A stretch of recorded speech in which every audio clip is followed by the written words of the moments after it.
우리 자신으로 되는 과정을 설명하기 위해서 이미 형성된 주체의 관점을 버려야 한다는 것이 바로 주체의 시간적 역설이다.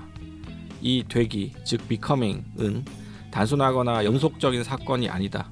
이는 강제되고 불안정한 사회적 존재의 지평 위에서 흔들리는 불편한 반복의 실천이다. 모욕적인 이름에 의해 호명될 때 나는 사회적 존재가 된다. 역설적인 예를 들자면 모욕적인 언어를 차지할 때에만, 즉 모욕적인 언어에 의해 점령될 때에만 나는 나를 구성한 권력을 내가 반대하는 권력으로 개조하며 모욕적 언어에 저항하고 반대할 수 있다. 독서의 보물지도를 공유한다. 발굴 독서단 시작하겠습니다. 주디스 버틀러의 권력의 정신적 삶 54쪽과 154쪽이었습니다. 빵. 저는 박권일입니다. 저는 은유입니다. 정주식입니다. 신혜림입니다. 주디스 버틀러. 올 것이 왔습니다. 저희가 피드백 달라 반항하지 않겠다 이러면서 이제 댓글 구걸, 피드백 구걸 좀 했는데 그랬죠. 뭐 그 중에 또 이런 얘기도 있었어요. 그래도 되게 뭔가 해박한 지식을 듣는 재미도 있다. 와. 뭐 그런 얘기도 해주셨고 아마추어리즘을 지적하는 분도 계셨고 저는 근데 아마추어리즘을 지향하기 때문에 예, 너무 직업 네. 프로의 세계에서는 너무 치열해가지고 아, 좀 발굴 독서단에서는 조금 릴렉스하면서 은효 선생님을 통해서 간접적으로 들은 피드백을 봤는데 저희가 발굴의 효과가 미약하다. 우리가 막 소개해서 책도 팔리고 이러면 참 좋겠지만 그런 일이 일어나지 않아서 잘하고 있는지 잘 모르겠다 이랬더니 우리가 상업적이지 않아서 좋다. 너무 노골적으로 오히려 영업을 안 해서 많은 독서 팟캐스트에서 책을 영업을 많이 해서 그거에 거부감이 좀 들었는데 이 발굴 독서단은 그렇지 않아서 좋다. 그리고 갈수록 나아지고 있다. 라는. 아무튼 지금 이제까지 계속 들어주고 계신 분들 너무 다 소중하고 너무 감사합니다. 너무 감사합니다. 더 나아지겠습니다. 열심히 하겠습니다. 네. 네. 그래서 열심히 한다고 해놓고 이렇게 주디스 버틀러의 책을 또 들고 와서 너무 열심히셨어요. 네, 오늘 책은 권일쌤이 가져오셨는데요. 사실 주디스 버틀러 하면은 극악의 난이도 젠더 트러블을 제 주변에서 언젠가 한 번쯤 읽어봐야겠다라고 생각하는 사람이 몇 명 있어요. 저도 그중 한 사람이었고 하지만 저는 이제 50쪽 읽고 잠깐 내려놓은 지가 몇 년은 됐거든요. 네. 그러다가 사실은 더 익숙하지 않은 제목의 권력의 정신적 삶이라는 제목의 책을 권일쌤 덕에 이번에 완독을 했습니다. 와. 완독했어요, 진짜? 우와. 완독 안 하셨어요? 아니, 활자는 완독했습니다. 이게 완독했는지 안 했는지 그래서 확신이 내가 들지 않는. 완독했는지를 알 오늘 수가 좀 없어. 오늘 좀 네, 사실 확인하고 싶다. 각자 얘기를 들으면서 내가 독해를 하긴 했나? 활자는 일단 네. 훑었다. 훑었다. 그래서 왜 그러네요. 주디스 버틀러를 가져오셨는지 고통을 받으셨을 멤버분들께 심심한 위로와 사과를 전하고 싶고요. 그런데 한 번 정도는 좀 이런 좀 뭐라고 해야 될까요? 빡센 이론서를 하고 싶긴 했었어요. 우리가 소설이나 에세이나 물론 반항하는 인간이 결코 쉬운 책이었다는 얘기는 아닙니다만은 그런 것과는 또 결이 다르게 우리의 어떤 그 두뇌의 어떤 한계를 시험하는 책들이 있거든요. 그런 책들을 우리가 읽기도 합니다. 가끔. 그럼요. 저는 이제 뭐 수업 때문에 읽기도 하고 공부 때문에 읽기도 하는데 이걸 또 그냥 소일거리 삼아서 읽는 분들도 계세요. 그래서 이론서를 한 번은 읽고 싶었다. 근데 어떤 책으로 해야 되나 고민을 하다가 이 책을 골랐고요. 뭐 저는 그 멤버분들이 어떻게 이 책을 읽었는지 개인적으로 궁금하긴 했어요. 다 각자 또 결이 다른 삶 속에서 결이 다른 독서를 해왔던 분들이어서 이런 책은 또 어떻게 읽으셨을까? 그런 이제 개인적인 궁금증과 함께 또 주디스 버틀러라는 사람이 지금 굉장히 좀 속되게 얘기하면 핫한 지식인이고 지식인의 슈퍼스타인 사람이고 그럼에도 불구하고 또 지식인들 사이에서 혹은 학술장 내에서도 굉장히 인용이 많은 인용 지수가 엄청 높은 학자예요.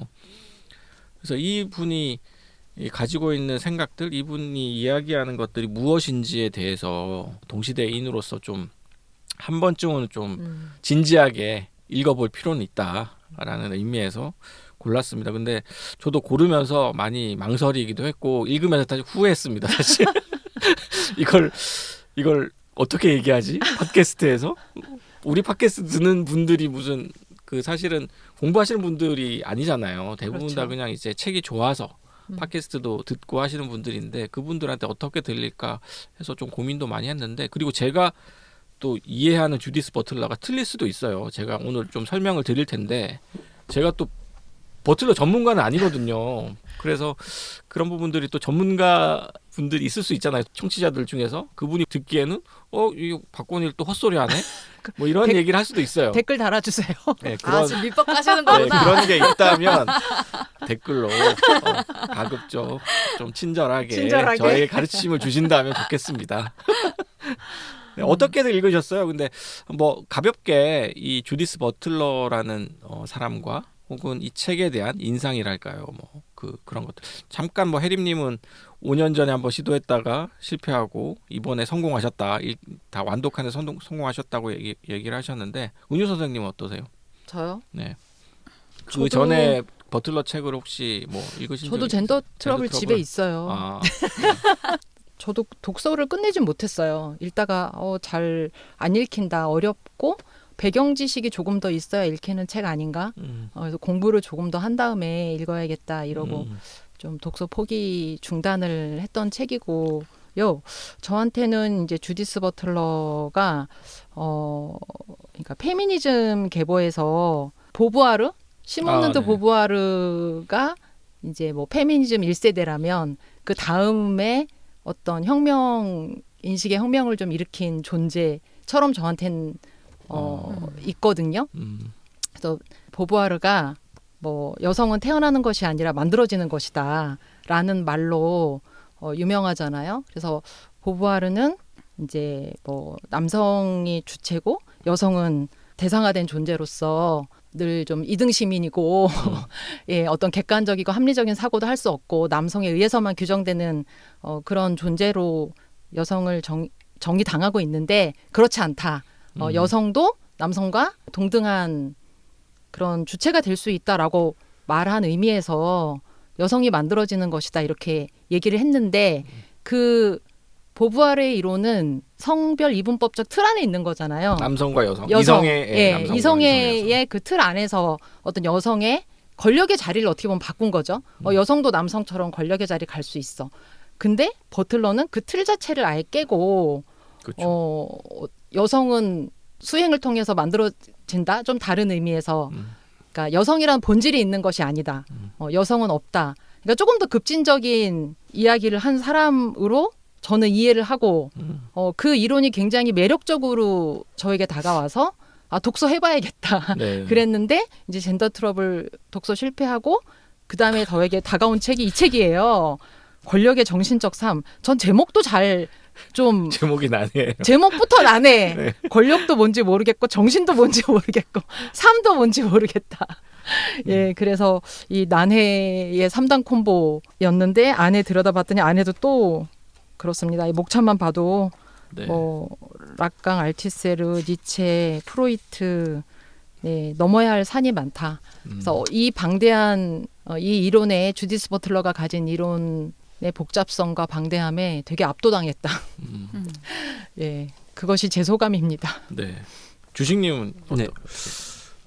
전 비교적 최근에 젠더 트러블을 읽었고, 다 읽으셨어요?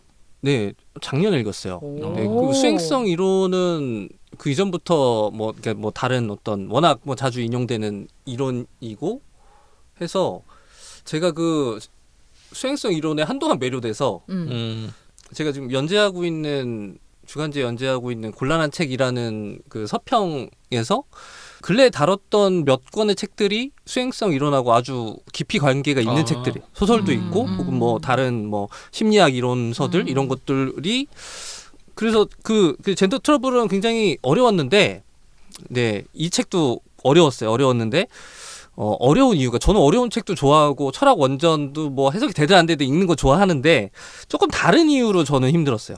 이 책 같은 경우에는 그러니까 저는 그 정신 분석학 알러지가 좀 있거든요. 프로이트. 근데 락강. 네, 프로이트와 락캉이 그 젠더 트러블도 마찬가지고 이분이 알고 보니까 락캉 전공자라고 해요. 그래서 아닌가요? 해결 아니에요? 해결로 아닌가요? 제가 잘못 알았는데. 알았나요? 네. 예. 그래서 정신 분석 학자라고 알고 있어요. 그래서 그 이 책도 권력의 정신적 삶 파트도 보면은 이게 앞에 뭐 다른 뭐 철학자들 푸코와 뭐 헤겔과 알티세르와 니체에 대한 그 어떤 예속 이론에 대해서 주석을 다는 형식으로 책을 구성했는데 주석을 다른 주장이 대부분 프로이트의 주장에 의존하고 있는데 일단 프로이트의 주장 자체가 이거를 내가 납득할 수 있는 이론으로 인정하지 못하는 거예요.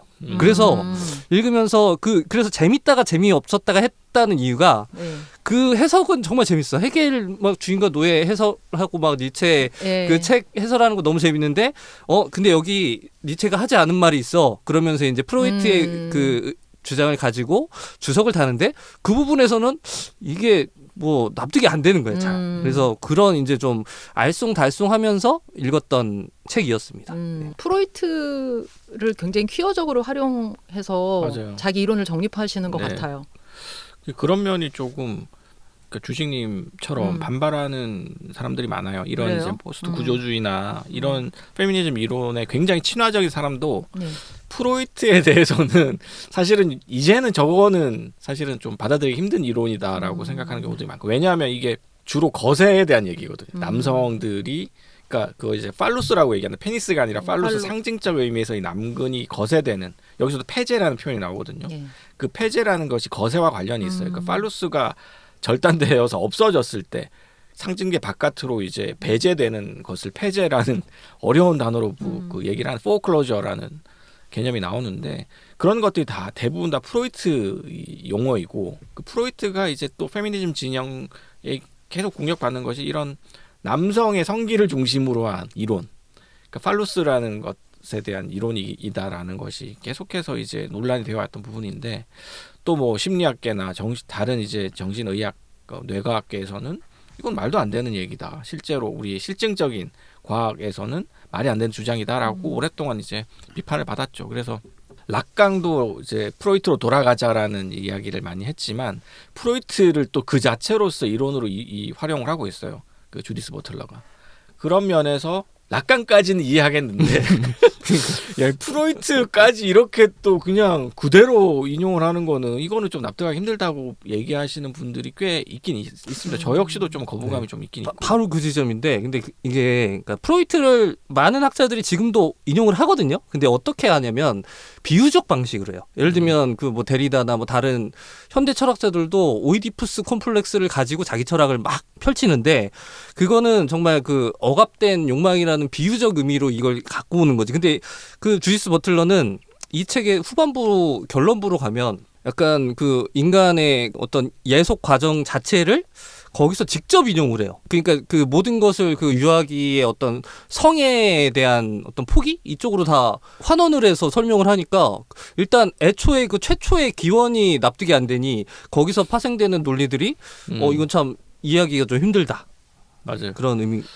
그래서 이 버틀러 이론, 이 권력의 정신적 삶이라는 책이 중요한 이유가 버틀러 이론의 기원 같은 걸 보여주거든요. 그러니까 우리가 젠더 트러블을 많이들 알고 있고 읽으려고 시도도 많이 하잖아요. 네. 근데 젠더 트러블이 나오고 나서 7년 뒤에 나온 이 책이 시간 순으로는 이제 한참 뒤에 나온 책인데, 이론적으로는 이 책이 젠더 트러블 이전에 있는 책인 거예요. 젠더 트러블이 90년이고 권력의 정신적 삶이 97년에 네. 나온 책입니다. 네. 1997년. 97년에 굉장히 중요한 책 두 권이 나옵니다. 이 권력의 정신적 삶이라는 책과 익사이터블 스피치라는 두 권의 책이 이제 대표적으로 꼽히는 책들이 두 권이 나오는데, 어쨌든 이 책이 시간적으로는 뒤에 나왔지만 버틀러의 그 사상 이론을 틀짓는 이 이론가들, 자신이 참고했던 이론가들에 대한 자신의 어떤 관점이 명확히 드러난 책이 바로 이제 권력의 정신적 삶이란 책이고, 그런 면에서 이제 좀 학자들 사이에서는 네. 젠더 트러블이 아니라 이 책이 대표작이다. 왜냐하면 이제 주식님 말씀하신 것처럼 프로이트에 대한 이야기, 락캉에 대한 이야기, 헤겔에 대한 이야기, 이런 것들이 아주 구체적인 형태로 분석되고 있거든요. 그걸 바탕으로 해서 사실은 젠더 트러블의 논리 수행성 이론이 나오는 거죠. 그런 면에서 중요한 책이라는 것이고 저는 근데 개인적으로는 좀 동의하는 부분들이 있어요. 프로이트가 얘기한 그런 것들에 대한 것이 지금은 좀 너무 때늦은 감이 있다.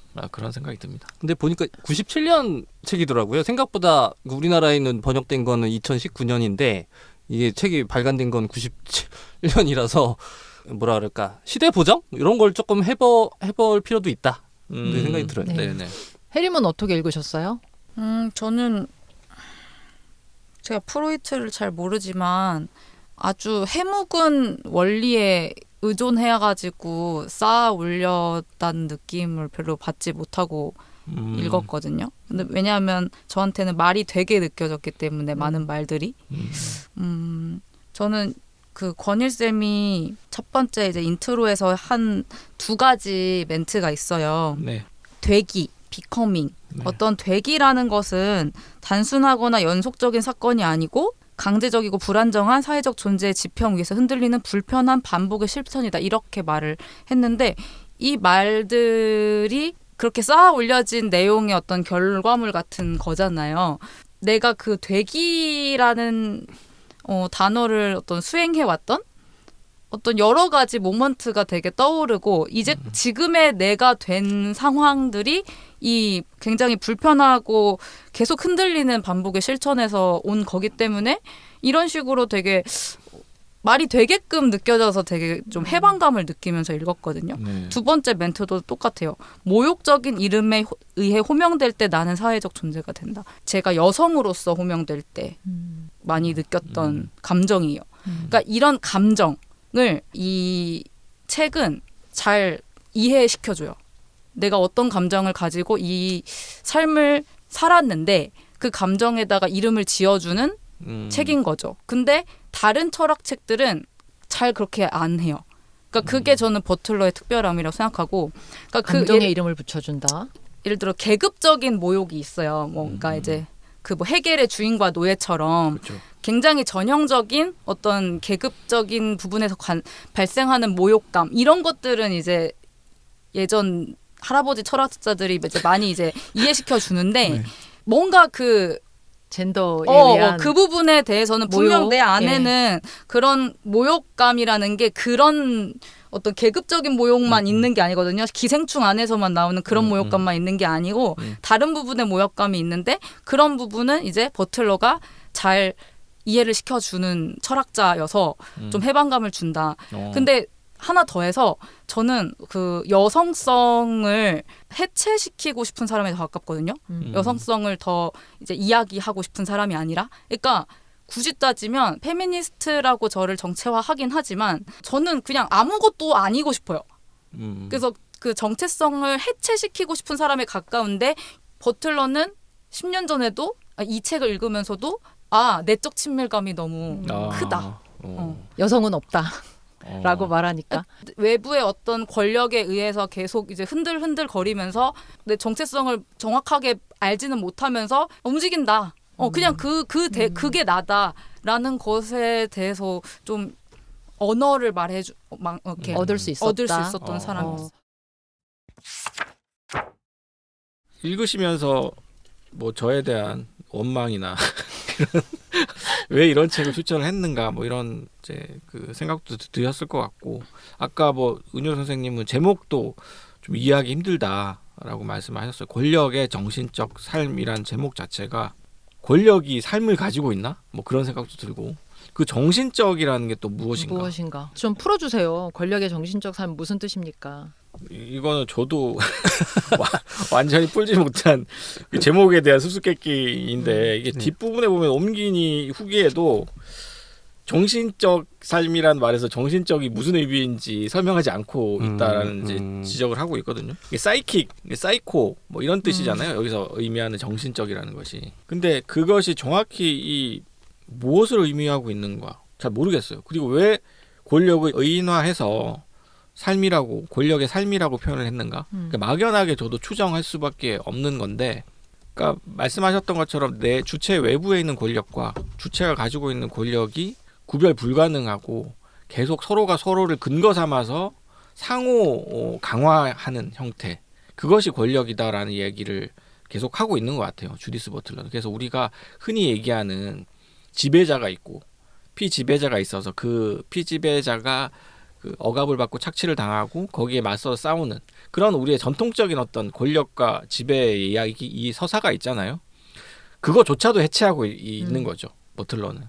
사실 젠더라는 것이 사회적으로 만들어지고 우리가 흔히 알고 있었던 성별 이분법이 해체되어야 된다고 얘기하듯이 권력에 대한 우리의 고정관념, 여기서는 이제 예속화라고 표현을 하는데 우리가 종속되고 지배되는 그런 관계마저도 우리가 흔히 알고 있는 그런 어떤 고정관념이 틀렸다. 그것이 해체되어야 된다라고 주장을 하고 있습니다. 그래서 버틀러가 이 책을 통해서 전체의 주장을 요약을 하면 젠더 이론과 권력 이론의 통합이에요. 그러니까 젠더적인 차별, 그 젠더에서 발생하는 우리 고통, 그런 것들, 성별 이분법이라든가 여성의 어떤 고통이라든가 이런 것들, 그리고 피지배자로서 노예로서 또 겪는 것들, 그런 것들이 분리되어 있는 것이 아니라 사실은 같은 이론으로 다 설명이 된다. 그것을 이제 프로이트도 가져오고 헤겔도 가져오고 뭐 라캉도 가져오고 푸코도 가져오고 합니다만은 누구도 이제 감히 그걸 통합하려고 시도하진 않았어요. 사실 이론가들이. 제가 과문해서 모르겠습니다만은 제가 알기로는 주디스 버틀러가 이것을 그래도 성공적으로 같이 얘기하는 이론가 중에 한 명이고 그래서 저는 이 책에 의미가 있는 거라고 생각해요. 주디스 버틀러가 그래도 지금 우리가 계속해서 인용이 되는 이유가 젠더는 젠더의 이론으로만 설명을 하고 권력의 이론, 계급의 이론은 계급의 이론, 마르크스주의적으로만 설명하는 그런 게 아니라 그것을 다 같이 설명할 수 있는 통합된 이론으로서 수행성 이론을 얘기하고 있다는 점, 그것이 저는 이론가로서 주디스 버틀러가 만들어낸 가장 큰 혁신이고 그래서 저는 버틀러가 대단한 학자다. 하지만 저 역시도 이 책의 제목이라든가 이 문장 하나하나들을 다 이해했다고는 전혀 말씀을 못 드리고요. 네. 중간중간 이해가 안 되는 부분 너무 많아요. 사실은 어떤 것들은 제가 인용했던 문장들은 확 와서 꽂히는 부분들이 네. 있거든요. 맞아. 이렇게 표현할 수 있어. 이걸 어떻게 이렇게 표현했지라는 생각이 드는 문장들이 분명히 있는데 나머지 문장들은 이게 도대체 무슨 소리인가 싶은 문장들이 계속 지뢰처럼 튀어나옵니다. 그래서 이론서를 읽는 어려움이 그런 것 같아요. 이런 것들을 참고 계속해서 좀 이거를 알아야 되는데 일단 괄호치고 알아야 되는데 괄호치고 이렇게 넘어가면서 이제 그걸 이해하는 과정이 좀 고통스럽죠. 그런 면에서 좀 이 책이 처음 이론서를 접하는 독자들한테는 너무 어렵다라는 생각도 듭니다. 네. 저는 권력의 정신적 삶에서 그 권력이라는 거를 주체랑 다르지 않음으로 그냥 해석을 했는데 그건 오독인가요? 주체의 정신적 삶이라고 바꿔서 얘기하면 안 되는 건가요? 주체이기도 하죠. 그 권력이 외부에서만 존재하는 게 아니라 주체가 사실은 그렇게 그러니까 그 권력을 흡수하면서 이동한 거나 다름없고 그럼 권력의 정신적 삶에 대해서 얘기한다는 것과 주체의 정신적 삶에 대해서 얘기하는 거랑 다르지 않다. 다르지 않죠. 그리고 보통 버틀러가 정체성 이론가로 많이 인용이 되거든요. 페미니즘 이론 내에서는. 그러니까 정체성이라는 게 아이덴티티잖아요. 근데 그 정체성이라는 건 굉장히 좀 제한적인 의미죠. 성별 정체성 같은 젠더 정체성의 의미로 얘기가 되는데 버틀러는 사실은 본인이 얘기하는 그런 정체성이라는 것은 헤겔이 얘기하는 정체성이기도 해요. 그 주인과 노예 같은 것들. 계급적인 정체성도 포함을 해서 전체 권력의 작동 과정 속에서의 인간이 자기 스스로를 어떻게 생각하는가의 문제. 그것은 성에 대한 것이 섹슈얼리티 문제이기도 하고 클래스의 문제이기도 하고 다양한 형태가 될 수 있는데 그것이 버틀러가 보기에는 다 같은 얘기다. 권력의 얘기라는 거죠. 그런 면에서 혜림님 말씀하신 것처럼 주체의 얘기는 권력의 얘기이기도 하고 또 이데올로기의 얘기이기도 합니다. 그래서 여기서 계속 얘기하는 게 그러니까 권력이 주체에 압력을 가하면 내가 등을 돌리게 되는데 그게 왜 어떻게 언제 돌리는가 뭐 등 돌리는 얘기를 엄청 많이 하잖아요. 네. 근데 등은 왜 돌리는 거고 권력이 나를 압박하고 내가 등을 돌리기까지의 어떤 사이 동안 어떤 공간이 있고 어떤 시간이 있고 어떤 변화가 있고 그때 주체가 또 생성된다고 하잖아요. 그런 거를 되게 많은 철학자의 그 여러 가지를 갖고 오면서 그 공간에 대해서 해석하는 해석보다는 사실 거의 발명에 가까워 보이긴 했는데 그 말들의 향연이 전 재밌었거든요.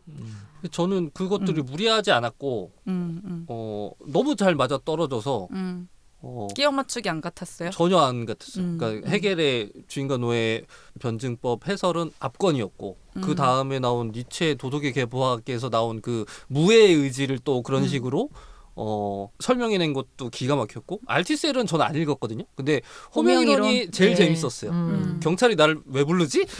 봤는데 경찰이 나를 부른다는 것의 의미가 어떤 그 종속의 의미, 예속의 의미가 있구나. 거기서 나의 어떤 결백함을 증명하고자 하는 나의 어떤 의지가 담겨 있구나. 나의 자발성이 있구나. 이런 식으로 해석하는 것 그런 것들을 엮어서 하나의 어떤 예속화 이론으로 정식화시킨 것은 대단하다. 근데 그 과정에 프로이트가 있었다면서요. 근데 그 과정을 통합해 보면 무리가 없었지만 그냥 프로이트라는 어떤 저는 프로이트의 정신 분석학 이론을 의미 있는 이론이라고 생각하지 않기 때문에 여전히 그래서 그 예를 들면 아까 권일님이 그 초반에 언급한 그 대목은 프로이트랑 상관없는 대목이었어. 그거는 그냥 그 예를 들면 수행성 이론도 그 내가 매료됐다고 했던 수행성 이론 그 정체성에 관한 이론도 프로이트를 통해서 젠더 트러블에서 설명을 하긴 했지만 프로이트 없이도 충분히 훌륭한 이론이었다. 그래서 저는 프로이트의 어떤 폐기된 이론을 가지고 얘기하는 것 같은 느낌이 안 들었고 그냥 정신 얘기를 하고 싶었구나. 뭔가 푸코도 정신 얘기를 안 했다 그러고 뭐 어디 뭔가 다 정신이 결여되어 있다고 하니까 도대체 그 정신이란 게 뭔지 정확히는 모르겠으나 분명 이 사람들의 이론에는 정신이 결여되어 있는 것 같기는 해. 그게 아마도 제가 아까 말한 그 공간인 것 같아요. 등을 돌리기까지의 어떤 공간이 뭔가 비어 있는 거죠. 그거를 정신이라는 단어로 채우고 있구나. 그냥 그런 식으로 프로이트를 받아들였던 것 같아요. 프로이트 얘기는 조금 이따 다시 하겠습니다. 오, 알겠어요. 생각보다 책 내용에 대해서 얘기를 많이 하게 되네요. 제목부터가 난해해가지고 그렇게 되는 것 같아요. 부제가 예속화의 이론들입니다. 그 사실은 이데올로기 얘기를 하고 있지 않지만 이데올로기에 대한 이 책이기도 합니다. 이 책은 결국은 이데올로기라고 하면 우리가 보통 그 고전적인 이데올로기 개념은 쇠뇌에 당한 거죠. 쇠뇌에 당해서 피지배자가 지배자의 생각을 자기 생각인 것처럼 동일시하는. 기만 당해서 속임수 때문에 이데올로기가 헛된 관념 헛된 같은 관념이죠. 거죠. 네. 그래서 그 영화로 치면 매트릭스 그 영화 있잖아요. 요즘 그 MZ 세대들은 잘 모르던데 너무 오래된 영화예요. 매트릭스 얘기 한번 수업 시간에 제가 강의 때 한번 언급했다가 아는 친구가 몇 명 없어서 깜짝 놀란 적이 있었는데요. 그게 벌써 1999년 영화더라고요. 20세기 영화인데 안 보신 분들 혹시 좀 기회 되면 보시고요. 그 매트릭스에 보면 매트릭스라는 장치 기계에 의해서 지배당하는 인간들이 매트릭스 속에서 꿈을 꾸면서 자기가 그냥 주체적으로 살고 있다고 착각하잖아요. 근데 네오라는 사람이 어느 순간 그 매트릭스 바깥으로 나오게 되죠. 빨간 알약을 먹고 그러면서 매트릭스와의 싸움이 시작되는데 그런 방식의 세계 이해가 바로 전통적인 의미의 이데올로기라는 거죠. 근데 그것에 대해서 여러 가지 철학자들이 반박하는 이론들을 만들어냈는데 그 중에서 가장 설득력 있게 히트한 히트 상품이 루이 알티세르라는 그 마르크스주의 철학자가 만든 호명 이론입니다. 그 호명 이론 속에서 이제 알티세르는 이데올로기가 기만, 속임수 이런 거 아니라 기만 당하는 사람이 가지고 있는 상상이 바로 이데올로기다라는 얘기를 합니다. 그래서 그러니까 보통 우리가 이데올로기라고 하면 그걸 속이는 사람에게 초점을 맞추는데 그렇죠. 기만자에게 초점을 맞추는데 알티세르는 기만자도 물론 있는데 속임을 당하는 애 스스로가 그 세계를 만들어내는 거다. 그게 바로 호명의 이론의 핵심이거든요.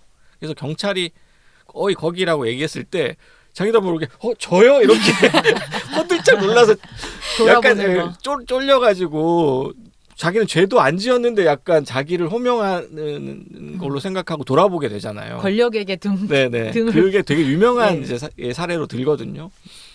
그러면서 이제 왜 우리는 돌아보게 되는가? 왜 자기를 공권력이 이렇게 부른다고 생각하는가?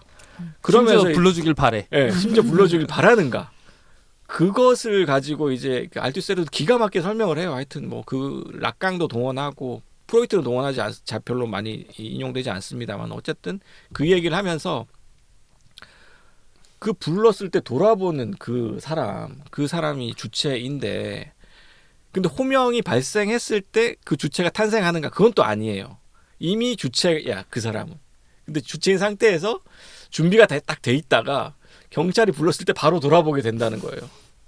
그게 이제 알티셀의 호명 이론인데 이걸 가지고 주디스 버틀러는 또 자기 것으로 만들어서 여기서 젠더뿐만이 아니라 권력과 모든 것들을 이 호명 이론에 대한 재해석을 통해서 설명을 하고 있습니다. 이 부분도 사실은 굉장히 발군의 이론가로서 영향을 보여주고 있습니다. 그래서 저는 알티셀의 호명 이론에 대한 주디스 버틀러만의 해석도 굉장히 좋았거든요. 개인적으로는 어떤 면에서 이 책에서 가장 제가 이제 많이 영향을 받은 것이 알티세르에 대한 재해석인데 뭐 주식님처럼 뭐 니체에 대한 해석 그런 것들도 상당히 좀 발군이죠. 여기서 네. 주체가 개인은 아니다 이렇게 얘기하잖아요. 그러니까 주디스 버틀러가 이야기하는 네. 주체는 우리가 그냥 읽을 때는 개인이라는 어떤 상을 그려놓고 읽어야 좀 이해가 되는 측면이 있는데 개인은 아니라 어떤 행위자, 개인은 행위자고 주체는 다른 거잖아요. 네. 주체를 뭐라고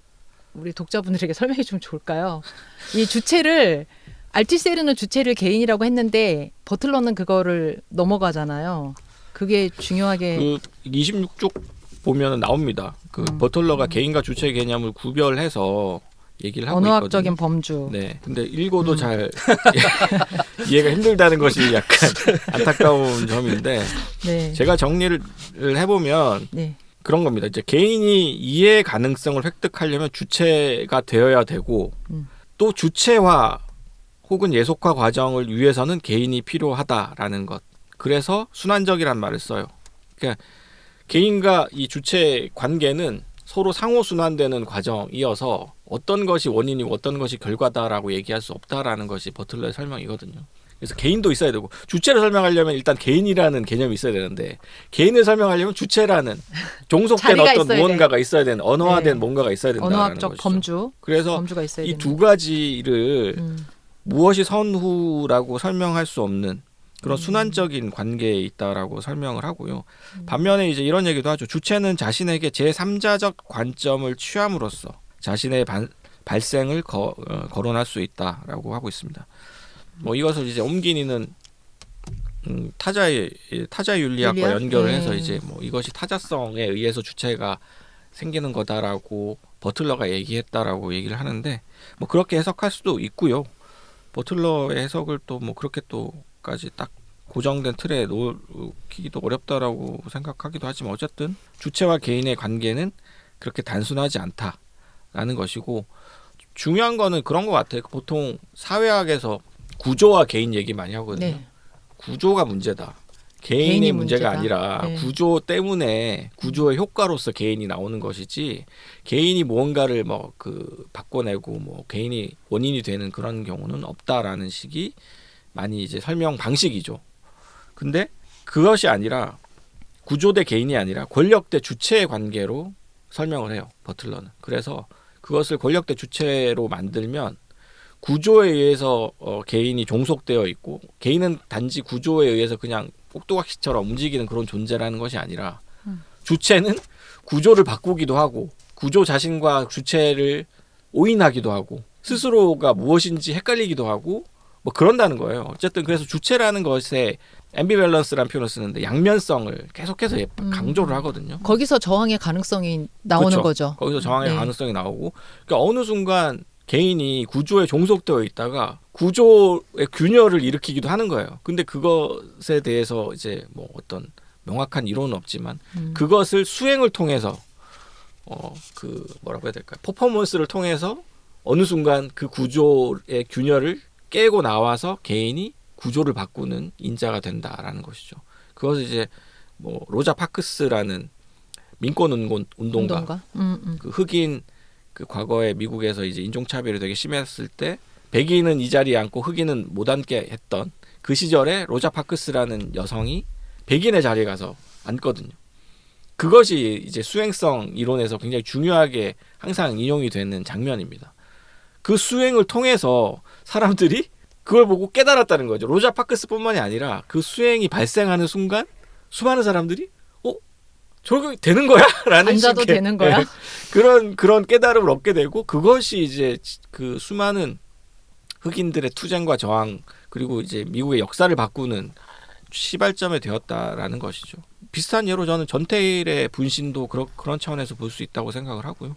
그런 수행의 차원에서 종속되어 있는 주체가 어떻게 저항하는 주체로 바뀌는가, 또 저항하는 주체가 또다시 어떻게 종속의 위치로 다시 퇴행하는가, 그런 역동적인 과정들을 다 설명을 할 수 있다라는 게 이제 버틀러의 생각이었던 것 같습니다. 여기 그 젠더가 수행적이다. 그러니까 젠더는 수행되는 것이다라고 그 이야기하는 것도 뒤에 나오잖아요. 그래서 그거 정리한 문장에 이런 게 있어요. 그러니까 어떤 젠더도 우리는 내가 이제 어떤 여성성이 있어서 뭐 치마를 입고 예를 들면 뭐 예쁘게 화장을 하고 이런 걸로 내 여성성을 표현하는 것이다 이렇게 생각하지만 어떤 젠더도 행위나 몸짓, 발화에 의해서 표현되는 게 아니다.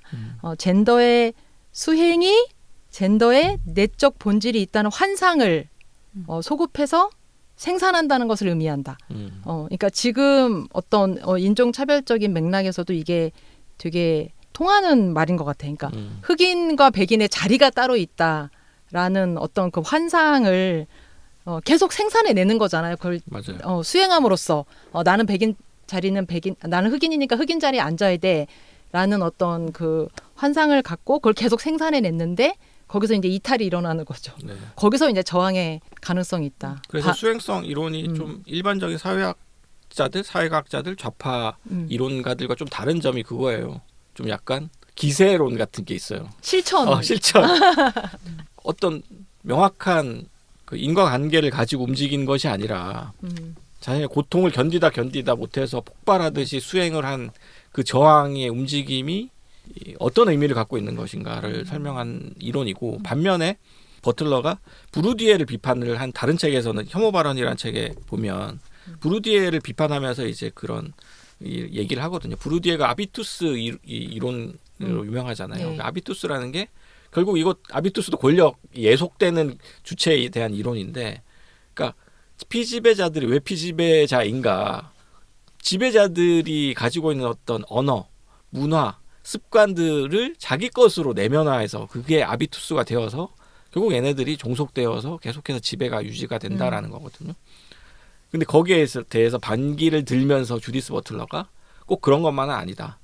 그 저항의 어떤 차원이 브루디에가 얘기한 것처럼 그렇게 강고하고 단단하게 아비투스가 형성이 되는 것이 아니라 수행을 통해서 얼마든지 뒤집어질 수 있다라고 주장을 하면서 이제 브루디에의 각을 세우는 대목이 나옵니다. 이 책이 아니라 이제 다른 책이긴 하지만 그것도 사실은 되게 중요한 대목이에요. 그래서 수행성이라는 것이 결국은 버틀러한테는 기존의 사회과학 이론, 기존의 좌파 이론, 계급 이론에 대한 안티테제이기도 한 거예요.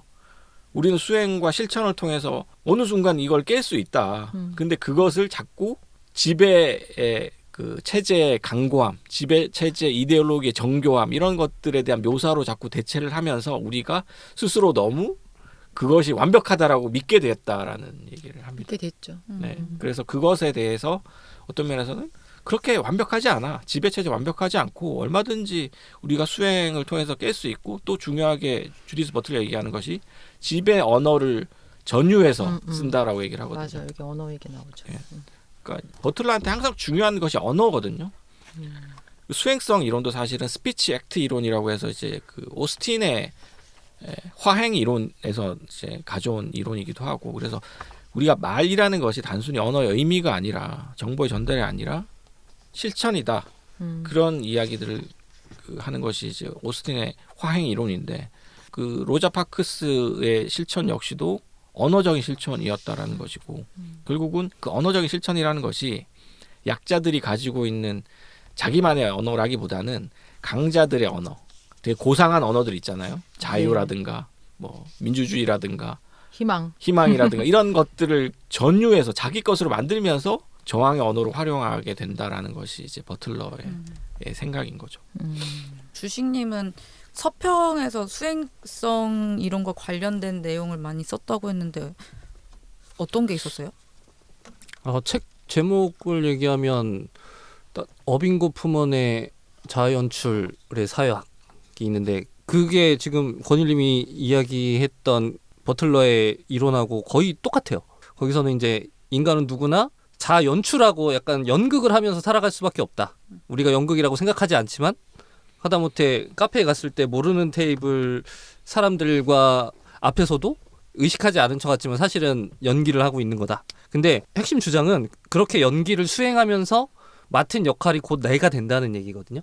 수행에 관한 얘기인 거죠. 그러니까 예를 들면 예비군복 입고 흐트러진 사람은 뭔가를 수행하고 있다는 거예요.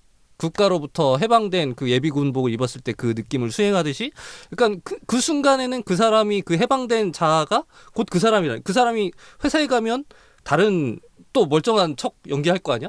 그거는 이제 그 사람이 수행하고 있는 그 순간이 진짜나 다름없다. 그러니까 우리의 어떤 고정된 정체성이 없다는 이야기고, 또 하나는 그 장준의 희곡이죠.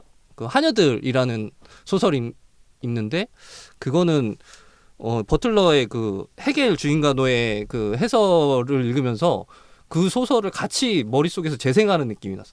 거의 버틀러의 해설에 거의 정확한 어떤 그 재생 같은 소설인 것 같고, 뭐 그거 말고도 뭐 그런 어떤 인간의 무의식과 정체성의 관계에 관해서 다뤘던 소설들, 이런 것들을 많이 썼던 것 같아요. 굉장히 우리 삶에 좀 익숙하다고 해야 될까?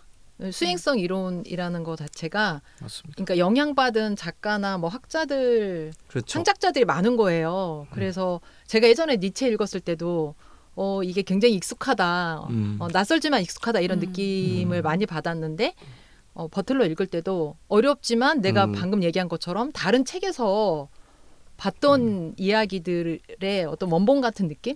그런 게 좀 있었던 것 같아요. 그렇죠. 저는 이거 보면서 그냥 제가 읽었던 여러 권의 소설을 이 책과 같이 읽는 듯한 느낌을 받았어요. 여기서 해설하고 있는 그 내용이 읽었던 이거 이 장면인데? 이 책이 이 장면인데? 이게 동시에 이제 한 번에 여러 권의 책을 읽은 것 같은 느낌이 들었어요. 나는 읽은 게 없으니까 자꾸 내 경험을 대입하면서 읽게 되는 한계를 가지고 있습니다. 한계가 아니라 굉장히 창의적인 독서 아닙니까? 가장 삶으로 읽는 여성 되기를 내가 실천했던 어떤 순간들, 예를 들어서 내가 진짜 노력했거든요. 봤어요. 그 사진, 입사 사원증? 그게 그 노력과 한계. 그 노력 그러네요. 그게 진짜 그거 다른 시네림입니다. 치열한 노력이 느껴졌어. 그게 바로 사진에서. 그 권력 이론과 저기 젠더 이론의 권력 이론이라고 하는 거 맞나요? 맞아요. 아까 그 두 개의 통합 지점이 딱 그 사원증이라고 할 수 있습니다. 여성성 되기도 수행을 했고 굉장히 어떤 회사원으로서도 굉장히 회사원 잘 되기. 보이기가 함께 사회인 수행된 그런 사진이라고 아주 딱 대표적인 사진. 사진 보고 그렇게 충격받았거든요. 진짜 슬픈 사진이네. 이게 해림이었다고요?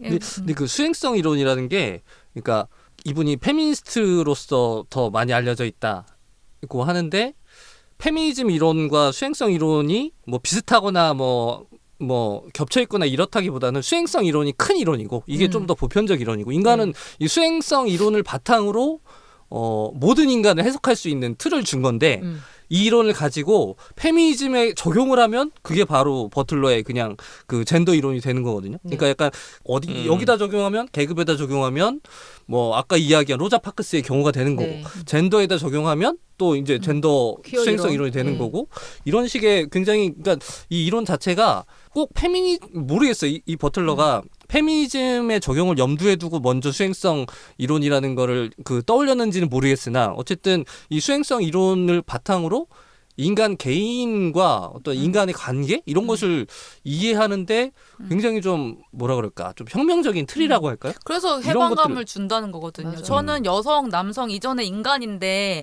이 인간 틀로 다 해석될 수 있는 그 안에 얼마든지 페미니즘 얘기도 할 수 있는 그 틀을 크게 제시한 거잖아요. 그러니까 이게 워낙에 보편적인 원리로 설명을 하다 보니까 이게 뭔가 설명력을 갖는 거죠. 예를 들면 뭐 젠더에서도 뭐 계급에서도 인종에서도 이걸 가지고 설명하면 나의 어떤 좁은 어떤 운동의 차원에서만 적용되는 논리가 아니라, 이거는 누가 봐도 그 납득될 수 있는 합리적인 보편성을 갖고 있어서, 그래서 뭔가 그 인간 세상이 어떤 고정적인 그 이데올로기의 시대에서 우리가 조금 더 자유롭게 사고할 수 있는 틀을 제공해주는 이론이다, 이렇게 볼 수 있을 것 같습니다.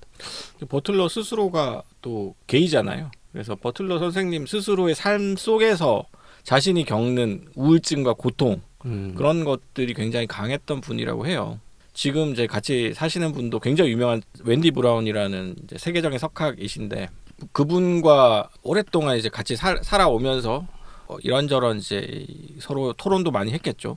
근데 웬디 브라운 선생님은 자기의 작업에서 그런 얘기는 거의 하지 않아요. 그냥 정통 사회과학자 같은 작업들을 많이 하시는 분이고 그분도 상당히 이제 좋은 책들 많이 쓰시는 분인데 이 주디스 버틀러는 그런데 자기 삶과 완전히 밀착되어 있는 이제 이론을 계속해서 이야기하시는 분인 거죠. 그래서 그런 면에서 저는 주디스 버틀러의 이론이 자기 삶에 대한 이야기이기도 하다.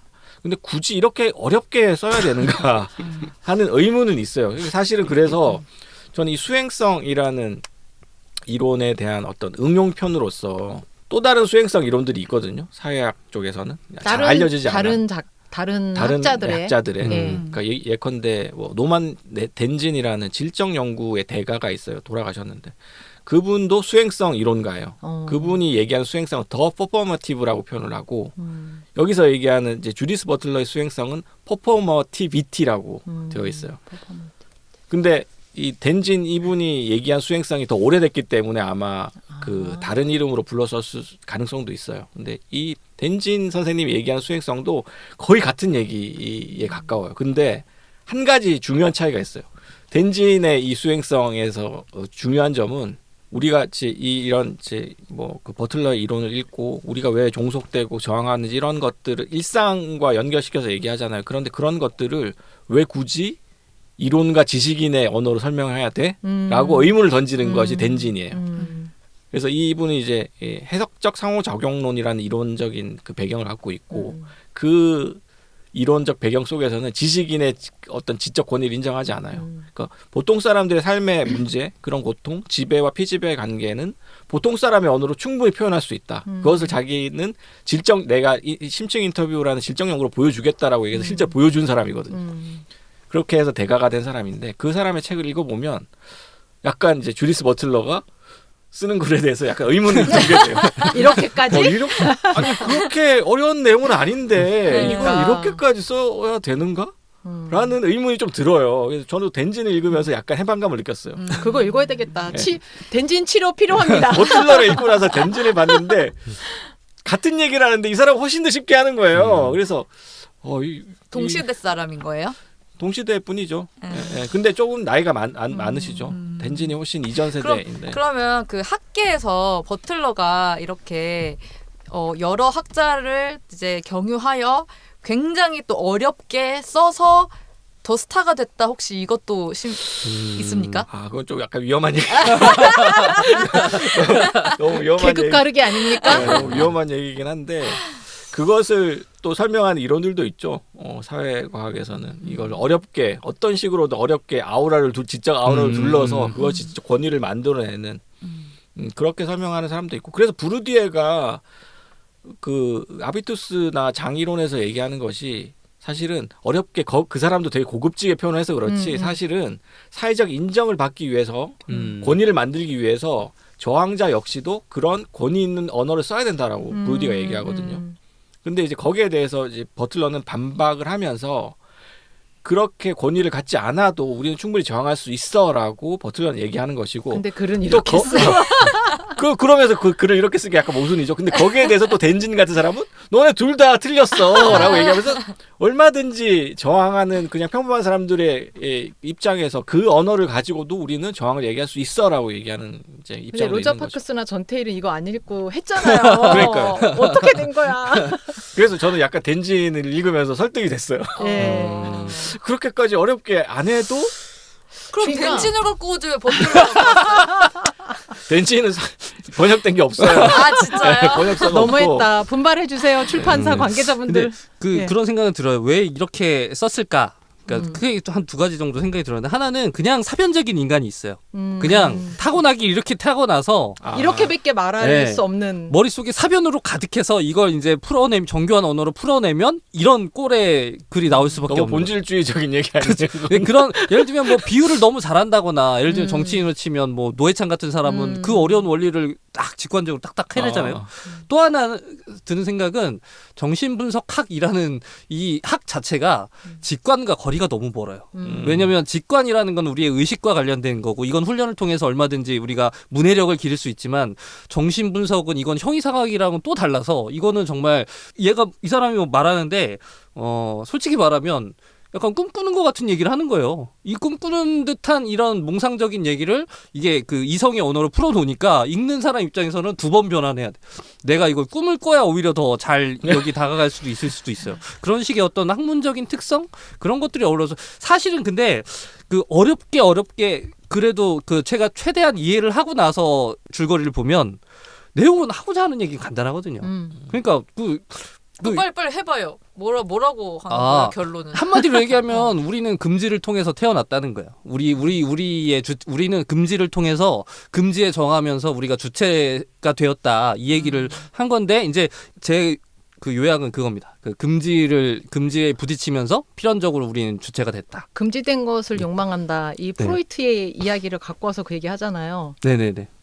근데 프로이트를 부정하시는데 그거 그 인정하십니까? 프로이트 얘기를 좀 하자면 그러니까 이 사람 이 5장 그 애도에서부터 이 사람이 그 얘기를 하잖아요. 그러니까 앞에 애도적 동일시. 그렇죠. 그러니까 앞에 우울적 다른 동일시. 학자들 이야기할 때랑 톤이 완전히 다르고 앞에에서는 이 사람이 이제 그래도 21세기의 정신분석 학자니까 정신분석학이 지금 어떤 지위에 있는지 알고 있는 사람 상태에서 글을 쓴 거예요. 그래서 내가 지금까지는 그냥 이 사람에 대한 설명이고 지금부터 내가 정신분석학을 얘기할 거야? 라고 계속 얘기를 해줍니다. 그래서 자기 학문의 범주를 찾아가는 과정으로서 다른 학자들의 이런 이론들이 필요했던 거예요. 그러니까 밑도 끝도 없이 프로이트의 시대처럼 자기의 정신분석학 논리를 쫙 펼 수가 없어. 그 얘기를 꺼내려면 푸코도 필요하고 니체도 필요하고 이게 필요해. 이게 이 사람이 이런데 이 사람은 요 얘기를 안 했네? 요 얘기는 정신분석학으로 할 수밖에 없어. 자, 프로이트 들어간다? 이렇게 들어가거든요.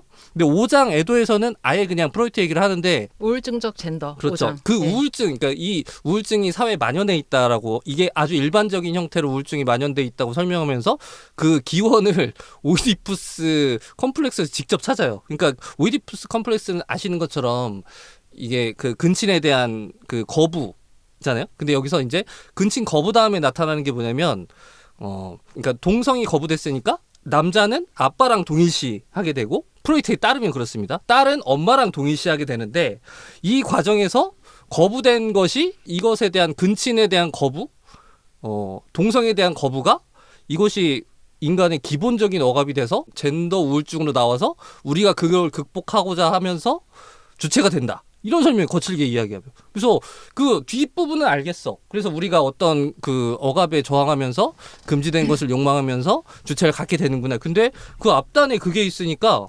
이거는 아니 버틀러는 그러니까 네. 프로이트가 이야기하는 근친에 대한 그 금지 억압 이전에 동성에 대한 금지가 있다 이렇게 얘기하거든요. 그게 그러니까 거기서 태어났다는 얘기. 예, 그게 거기서 태어났다. 예. 그러니까 그 동성에 대한 금지가 그 동일시에 대한 거기서 이제 동일시를 하는데 딸이 엄마랑 섹스할 수 없고 아들이 아빠랑 섹스할 수 없는 이 금지에서 태어났다. 이게 그 억압의 기원이라고 설명을 하고 있는 거예요. 근데 나는 내가 어떤 부분을 빼먹었나? 나는 그렇게 안 읽히던데. 그게 억압의 기원이라기보다는 그러니까 다시 정리하겠습니다. 네. 프로이트가 슬픔과 우울증이라는 글을 썼잖아요. 네. 그 논문을 발표해서 저도 예전에 읽었는데 거기에는 이제 슬픔이 자기가 욕망하는 대상을 잃었을 때 상실했을 때 잘 떠나 보내는 거죠.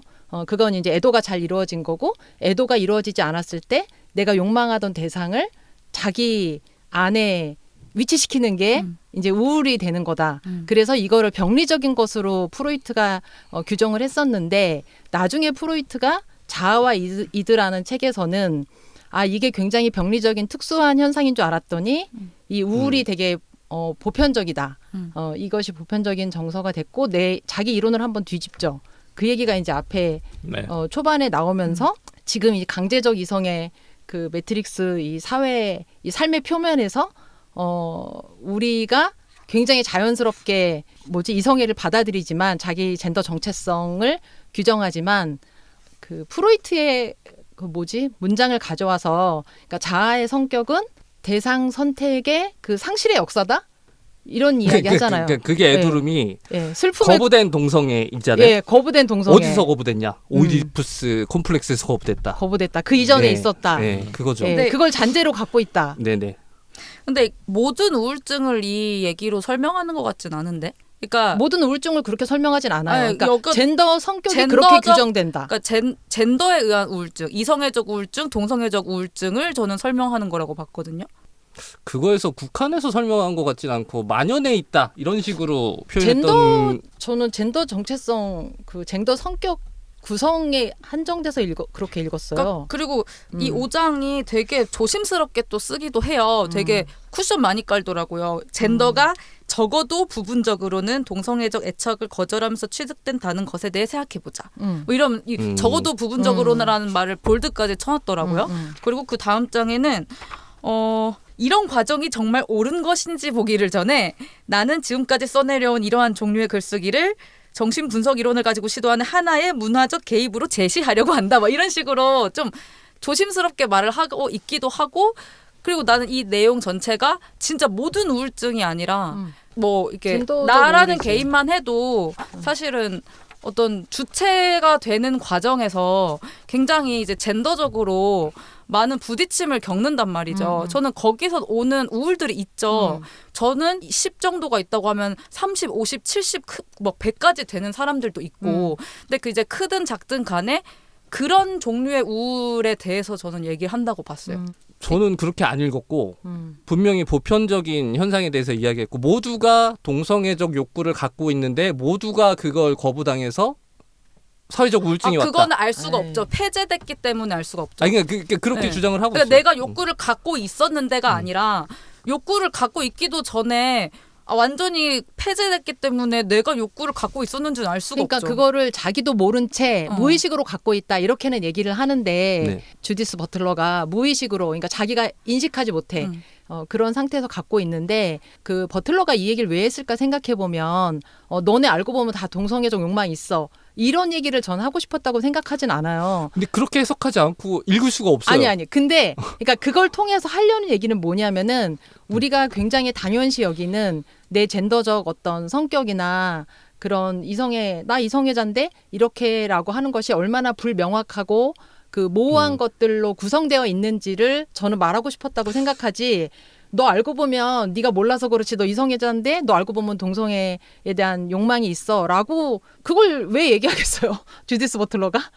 저는 그 열어두는 거라고 생각하거든요. 아니 그러니까, 열어둔 게 아니라 닫은 거죠.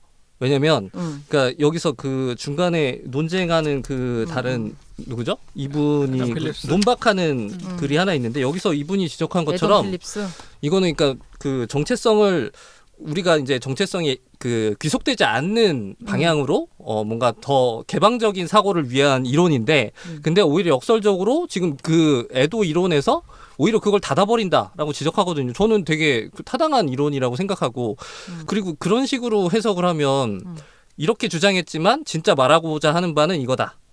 이론서를 그렇게 읽는 게 맞나 싶어요. 그러니까 거기서 그렇게 주장했으면 그렇게 받아들이는 게 저는 바른 독해라고 생각하고 뭐 이거는 내가 납득이 안 가지만 그래 이걸 통해서 하고 싶은 말은 또 이해를 할 수 있죠. 근데 그렇다고 해서 이 사람이 그 납득이 안 되는 것을 무리하게 그렇게 독해하는 거는 무리하게 바른 독해한 독해는 건 아닌 것 아니고. 같다 이런 생각이 듭니다. 저는 그냥 그렇게 읽었어요.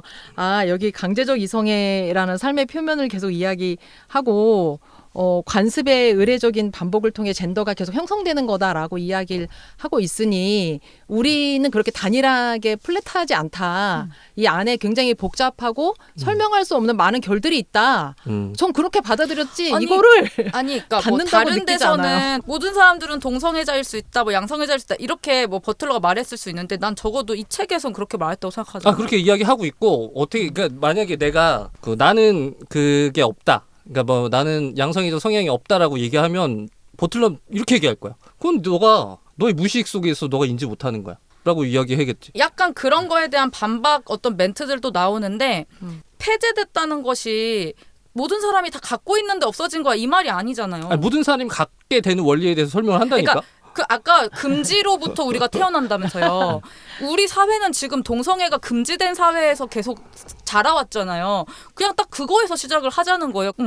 아니 우리 모두가 그걸 갖고 있었다가 폐쇄됐다고 분명히 여러 번 얘기를 하는데 그렇지 않았다고 이야기를 하면 박건일 선생님. 금지에서 주체가 태어난다라는 거는 맞는 것 같고요. 다만 이제 그 금지가 기원이 어디냐, 그 금지의 기원의 오이디 콤플렉스 같은 프로이트적인 개념에서 찾느냐 아니냐, 이제 이걸 가지고 좀 논쟁이 있을 수는 있고, 저는 동의를 하지 않는 편입니다. 기본적으로 그 금지라는 것이 존재하지만 그 금지의 기원이 프로이트적 의미에서의 그런 금지인가, 우리 사회에 존재하는 금지가 저는 그렇게 단언하기는 어려운 것 같고요. 지금 말씀하시는 논쟁이 정확히 쟁점이 뭔지 저는 파악이 잘 안 되는데 그 버틀러가 그렇게 이야기를 했다 안 했다를 가지고 이제 해석의 차이인 거. 저는 여러 번 했다고 생각해요. 우리 모두가 동성애 그걸 갖고 있었다가 우리도 모르게 폐쇄가 돼서 많은 사람들이 이성애자들이 그렇게 오인하고 있지만 사실은 내가 버틀러 씨 저는 아닌 것 같아요라고 이야기를 하면 그건 너도 모르게 폐쇄돼서 이런 그 무한 소구불의 반복이라는 거니까. 칼포퍼라는 학자가 이렇게 비판했으니까 어떤 남자가 어떤 아이를 물에 빠뜨리는 사람이 한 명이 있고 한 명은 그 물에 빠진 아이를 구하려는 사람이 있어요. 그걸 본 프로이트는 그 앞에 사람에 대해서는 저 사람은 저 억압에서 벗어나지 못했어 라고 해석을 한다는 거야. 근데 그걸 구하는 남자를 보고서는 저 사람은 그 억압을 승화시켰네? 이렇게 해석하는. 그러니까 무한 그 소급의 함정에 빠져서 이건 그 반증이 불가능한 이론이라는 거야. 난 그런 똑같은 오류가 이 책에서도 그대로 반복되고 있다고 생각하는데. 근데 그런 부분이 없었다고 하니 저도 다시는 읽어보겠습니다. 근데 제가 기억하기로는 5장에서 버틀러는 그 우리가 동성애를 내재적으로 갖고 있다가 폐쇄됐다는 이야기를 여러 번 합니다. 하긴 해요. 그 말을 하긴 해. 제가 이 말하는 근거는 210쪽에 있거든요. 여기에 이제 자기책 의미를 체현하는 육체에 나오는 부분 있잖아요. 네. 거기 이제 중간에 보면은 우울증은 처음에는 봉쇄의 한 형식인 것처럼 보이지만, 즉 세계로부터 차단된 애착을 내부화하는 방법인 것처럼 보이지만, 이는 세계 자체를 폐쇄를 통해 우연히 조직된 것으로 간주할 수 있는 정신적 조건을 정립하기도 한다. 지금까지 나는 강제적 이성애의 생산을 통해 생성된 우울증에 대해 기술했다. 그러니까 그 윗부분이요. 우연히 조직된 것으로 간주할 수 있는 정신적 조건이라는 말을 가지고 뭐라 그래야 되지? 어떤 단단한 구조적 질서나 기원? 거기서 만들어지는 게 아니다라는 걸로 이해가 했거든요. 그리고 그 뒤에 나오는 말들도 지금까지 나는 강제적인 이성의 생산을 통해 생성된 우울증에 대해 기술했다. 이하 나오는 얘기들도 다 어떤 우울증, 그러니까 그냥 우울증 일반이 아니라 어떤 우울증에 대해서 얘기를 하고 있다라고 계속 생산에 따른 반복하고 우울증. 있어요. 그러니까 전체 우울증을 여기서 굳이 이야기할 필요가 없진 않나요? 이게 왜냐하면 우울증적 젠더에 대한 챕터라. 캡처된 거를 그냥 읽어보면 이런 부분이 있어요. 자아 이상을 실현시키지 못한 결과로 생겨난 불만족은 동성애적 리비도를 방출시키며, 그렇게 방출된 리비도는 죄의식 괄호치고 사회적 불안으로 전환된다. 그리고 동성애가 죄의식으로 전환하고 그로 인해 동성애가 사회적 감정의 토대로 전화한다. 이런 이야기들도 있고, 또 프로이트적인 논리에 따르면 한 소녀가 아버지에게서 다른 대체물로 사랑의 대상을 바꿀 때 그녀는 먼저 어머니에 대한 사랑을 포기해야만 한다. 그녀는 자신의 동성애적 사랑을 다른 여성적 인물로 옮겨가서는 안 되고 동성애적 애착 그 자체의 가능성을 포기해야만 한다. 오직 이러한 조건에서만 이성애적 목표가 성적 지향성으로 자리 잡을 수 있다. 오직 이러한 동성애의 폐쇄라는 조건에서만 아버지와 그의 대체물이 욕망의 대상이 될 수 있고 어머니는 불편한 동일화의 장소가 된다. 그 방금 사례를 든 게 강제적 이성의 매트릭스의 삶의 문화적 형태를 설명하는 걸로 예를 든 거거든요. 201쪽이네요. 그러니까 그렇게 됐기 때문에 일상적 형태의 젠더 불안이 좀 퍼져 있다. 네, 저는 그 부분을 그렇게 읽었습니다.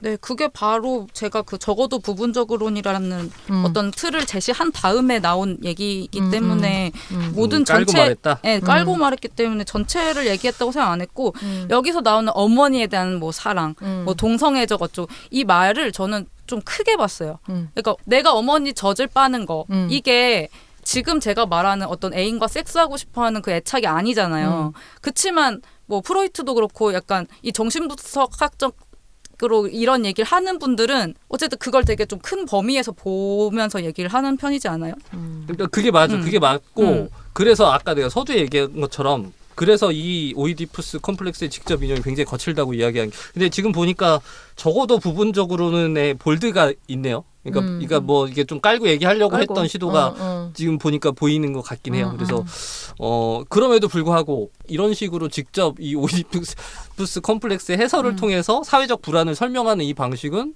젠더적 굉장히 불안인데요. 네, 젠더적 불안이라니까요. 젠더적 불안입니다. 사회적 불안으로 전화된다는 그러니까 대목이 있었습니다. 그러니까 젠더적 불안에서 사회적 불안으로 전화된다고. 그러니까 시작은 젠더적 불안을 갖고 있는 사람이 그게 이제 이렇게 뭔가 만연해지고 사회적인 어떤 되는 거지. 상태이기도 하니까요. 젠더적 불안은 굉장히 큰 요소기도 하니까요. 네. 이 부분은 뭔가 쟁점이 될 수 있을 것 같긴 한데 네. 이 자리에서 이거를 결론을 내리긴 좀 힘들 것 그래요. 같고. 아 근데 제가 뭐 어디서 조금 찾아봤는데 그 프로이트에 대해서 이제 버틀러 쌤이 사실 이거 진짜 책 낸지도 오래됐고 요즘은 젠더 얘기 하지도 않잖아요. 아니, 안 해요. 네. 30년 그러니까 됐습니다. 네. 약간 좀 이 얘기에 대해서는 조금 발전했을 수도 있을 것 같아요. 뭔가를 조금 수정했거나. 뭐 시대 보정을 좀 네. 뭐 할 수 있겠다. 근데 저는 그거를 생각하면 전혀 무리 없다고 저는 약간 읽은 거죠. 근데 나는 이제 계속 걸리는 것이 이제 중요하게 얘기되는 것이 정념적 애착 뭐 이런 것 개념인데 그것을 이제 프로이트로부터 가져와서 그것을 권력 이론 일반의 차원으로 이제 확장시키는 방식으로 서술을 하거든요. 꼭 이제 5장뿐만이 아니고 이제 앞쪽에서부터 이제 계속해서 나오는 것이 왜냐하면 이제 알티세르에 대해서 반박 내지 이제 알티세르를 재해석하는 과정에서 그 얘기가 나오는데 알티세르 같은 경우에 주체가 항상 이미 주체이기 때문에 주체의 기원에 대해서 설명할 수 없다라고 얘기하고 넘어가 버리거든요. 그 주체라는 것은 우리가 기원을 찾을 수도 없고 찾아서도 안 된다라고 얘기를 하면서 그걸 이론적인 문제로 설정해서 안 된다고 얘기를 해버려요. 알티세르는. 근데 주디스 버틀러는 그거를 받아들이지 않아요. 그것에 반대하거든요.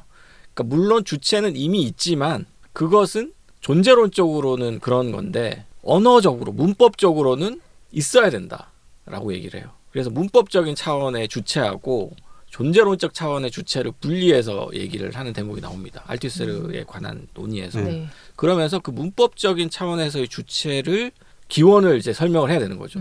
존재론적으로는 기원이 없지만 문법적인 차원의 주체는 있어야 되기 때문에 논리적으로 자기의 이론체계 내에서 있어야 되기 때문에 그 차원에서 그럼 기원이 무엇인가를 얘기를 하다가 결국은 정신분석학으로 나가는 거예요. 정신분석은 결국 기원에 대한 얘기이거든요. 그러다 보니까 이제 정념적 애착이라는 프로이트적인 설명이 사실은 어떤 면에서는 이 모든 것을 근본적인 차원에서 해명해 줄 수 있는 열쇠 같은 건데 뜬금없이 사랑이 나오며 네, 그것을 저는 약간 이제 이해하기 힘든 거죠. 그것이 오이디푸스 콤플렉스라든가 아버지와 아들의 관계라든가 뭐 팔로스의 문제라든가 이런 쪽으로 우리의 무의식을 가지고 우리의 정념적 애착이 다 설명이 되는가? 그게 이제 저는 이제 정확하게 이해가 안 되니까 나머지 부분들은 이건 좀 무리하다. 차라리 알티세르처럼 이거는 설명이 안 된다라고 그냥 얘기를 해버리면 나은데 이거를 설명을 하려고 기원을 자꾸 설명을 하려고 너무 좀 오바쌈바 하다 보니까 프로이트의 그 낡은 이제 그 오이디푸스 콤플렉스 같은 그런 것들을 가지고 와서 설명하는 게 아닌가 하는 생각이 들고요. 저는 오히려 동성애적 우울이나 이런 것들을 설명하는데 이 5장에서 얘기하는 프로이트는 오히려 저는 설득력은 좀 있었어요. 어쨌든 젠더적인 문제고 성적인 문제이기 때문에. 근데 저는 오히려 이제 권력 이론을 설명하는데 프로이트를 기원으로 설정을 하는 것이 오히려 저는 좀 더 이해가 잘 안 됐다. 저도 그거에 더 가까운 것 같아요. 이제 보니까 그걸 조금 그 제가 처음에 읽었던 것보다 조금 더 조심스럽게 그 얘기를 꺼냈던 것 같긴 한데 근데 혜림님 해석처럼 이거를 더 넓은 의미로 완곡하게 확장해서 비유한 건 아닌 것 같다. 나는 오이디푸스 콤플렉스 직접 인용을 한 건 맞는 것 같다고 생각돼요. 저는. 네.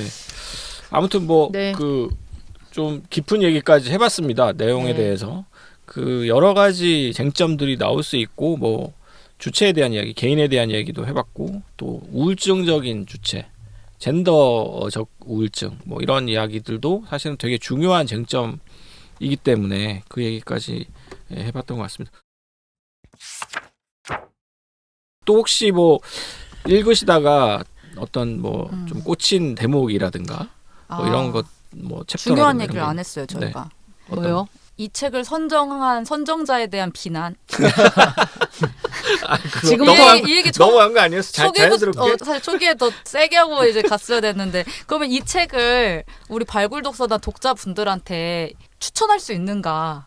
저항하기 위해서 꼭 읽어야 하는가? 꼭 읽어야 되는가? 까미에 반항하는 인간까지만 읽으면 안 되나? 오면서 제가 계속 고민했던 게 그 문제였어요. 그러니까 아니 나는 발굴 독서다 멤버들한테는 그래도 한 번은 읽어 보셔야 된다라고 얘기할 수 있는데 이걸 들으시는 청취자분들한테 현생이 바쁘고 네, 바쁘게 살고 계시고 재밌는 책들도 많은 이 세상에 머리 아픈 일도 많은데 네, 굳이 내가 이 책을 추천할 수 있을까? 자신 있게 추천하겠네요. 죄송합니다. 목소리가 점점 뒤로 몸이 빠지고 아주 있습니다. 자신 있게 추천하기는 어렵다. 다만 주디스 버틀러를 한번 내가 각 잡고 이번 기회에 읽어보고 싶다. 아니면 스터디 모임을 꾸리고 싶다. 혹은 뭐 젠더 이론과 권력 이론에 평소에 관심이 있었다. 평소에 관심이 있었다. 그렇다면 이 책은 정말 빼서는 안 된 필독서라는 거죠. 그 옮기니 후기부터 읽으십시오. 네. 모쪼록. 네, 서문은 가장 뒤에 읽으시고요. 예, 건너뛰시고요. 네. 네, 어쨌든 그렇습니다. 네, 오늘 뜻깊은 네. 발굴이었습니다. 제가 책 마감하고 있었잖아요. 그러니까 네. 마음이 너무 바쁘고 맞아요. 지쳐 있는데 이거 읽으려니까 너무 맞아요, 답답해. 맞아요. 에너지가 너무 많이 들어가죠. 책장이 안 넘어가는 거야. 마음은 맞아요. 급한데 어. 이렇게 추천을 한번 독서도 질적 도약을 한 번씩 할 필요 있어요. 네, 이 책을 읽고 아무거나 집에 가서 펴도 재밌어요. 진짜. 껌이네. 역체감이 확실히 오는 역체감 그런 확실하죠. 책입니다. 네. 그럼 오늘 여기까지 할까요? 오늘은 뭐 여기까지 이제 하는 걸로 하고요. 또 네. 다음에 더 좋은 책을 가지고 더 재미있고 잘 읽히는 책을 가지고 올 수 있도록 한번 노력하겠습니다. 하겠습니다. 오늘 들어주셔서 너무 감사합니다. 네, 다 들으신 분들 네. 복 받으실 거예요. 끝까지 들어주신 청취자분들께 큰절 올리면서 마치도록 마무리하도록 하겠습니다. 하겠습니다. 감사합니다. 수고하셨습니다. 감사합니다.